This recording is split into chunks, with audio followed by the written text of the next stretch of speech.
Welcome again to Study English, IELTS Preparation. I'm Margot Politis. Today we'll look at some words that cause a lot of confusion, the relative pronouns, that, which and who. And then we'll do some pronunciation practice. But first, let's listen to some people talk about a very dangerous tourist attraction from Australia's Northern Territory.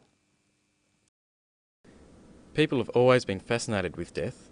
Most of the mysteries that you see on television, the films that you see, involve murder of one kind or another. Crocodiles are one of the last remaining dinosaurs, and the idea of a crocodile coming out of the water and grabbing somebody is absolutely riveting. I read about the death of the German tourist who was taken by a crocodile. It didn't put me off coming to the Northern Territory. Quite the opposite. In fact, I think the Northern Territory is famous for its crocodiles and probably quite famous for its crocodile attacks. And that tourists who come here would like to be or feel as though they were involved in that danger. Tourists want to have a story to take home. And if they can say that they were in the Northern Territory where the German tourist was taken by the croc, then it adds to their own adventure. So he thinks people may actually be attracted to the Northern Territory because of the dangerous crocodiles. But now we're going to leave the crocodiles and talk about something else that can be dangerous. The relative pronouns who, which and that. Listen for some relative pronouns here. People have always been fascinated with death. Most of the mysteries that you see on TV, the films that you see, involve murder of one kind or another. I read about the death of the German tourist who was taken by a crocodile. Most of the mysteries that you see on TV involve murders. I read about the death of the tourist who was taken by a crocodile. Relative pronouns are used to introduce relative clauses. They give more information about a subject. The subject here is mysteries. The that clause gives us more information about the subject. The mysteries that you see on TV. The tourist is the subject. The who clause gives more information. The tourist who was taken by a crocodile. But how do you choose between who, which or that? Well, the relative pronoun who is only used with people. Which is only used with things. That is usually only used with things as well.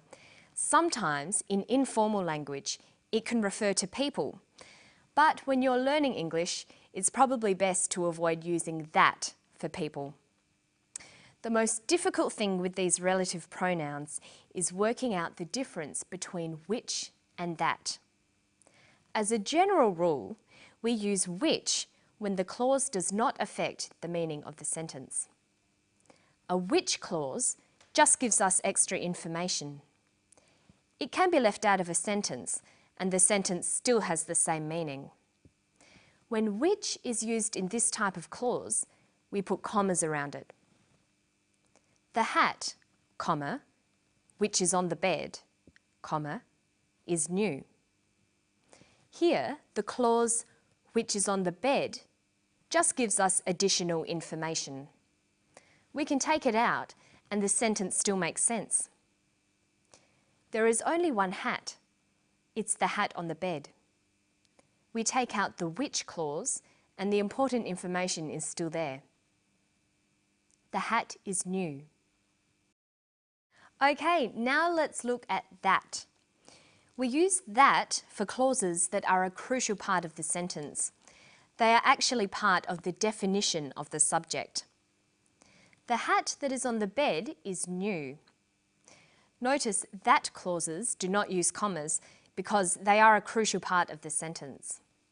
There are a number of hats this sentence could be referring to, but the sentence is specifically talking about the hat on the bed, so we use that.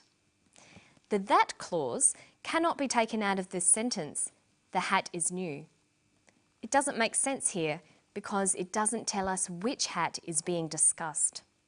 It would take some practice to get used to who, which and that. To sum up, we use that to define the subject. We use which in a clause with commas to add extra information. You will notice which often being used in place of that, especially in spoken language. While not strictly correct, it is very common. The word who is a bit simpler. It's only used when the subject is a person and can be used in both of these types of clauses. Okay, now we're going to do some pronunciation practice. Students learning English often complain that native speakers speak too fast. Well, it's true. English speakers do run their words together, so it's often very difficult to hear when one word ends and another begins. To make your spoken English sound natural, it's important for you to do this too. You need to learn to link words ending in a final consonant sound to words with an initial vowel sound. Let's look at some words linked with of. People have always been fascinated with death. Most of the mysteries that you see on television, the films that you see, involve murder of one kind or another. Crocodiles are one of the last remaining dinosaurs, and the idea of a crocodile coming out of the water and grabbing somebody is absolutely riveting. I read about the death of the German tourist who was taken by a crocodile. It didn't put me off coming to the Northern Territory. It's quite the opposite. He uses the phrases most of, one of, out of, death of. But in sentences, these phrases will usually become linked together. Most of, most of. One of, one of. Out of, out of. Death of, death of. Notice that of in these phrases is unstressed. Practice these ones. Many of, many of. Most of, most of. One of, one of. Several of, several of.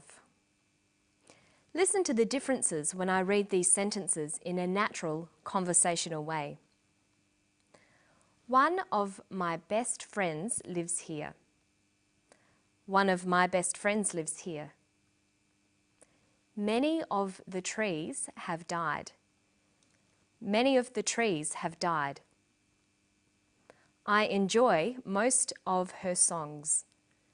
I enjoy most of her songs. People have always been fascinated with death.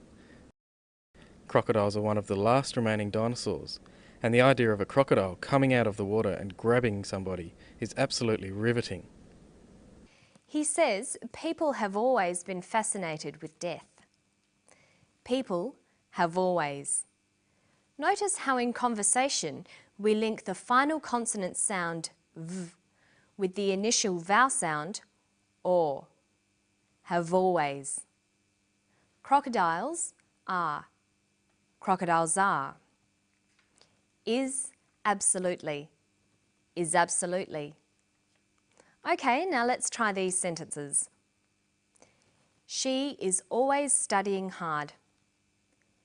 She is always studying hard. They aren't scared by crocodiles. They aren't scared by crocodiles. So make sure you practice words in phrases and sentences. That way you'll get used to linking your words and your spoken English will sound more natural. And don't forget to listen to native speakers as much as you can and try to copy them, even if they do speak fast. And that's all for today. I'll see you next time on Study English. Bye-bye.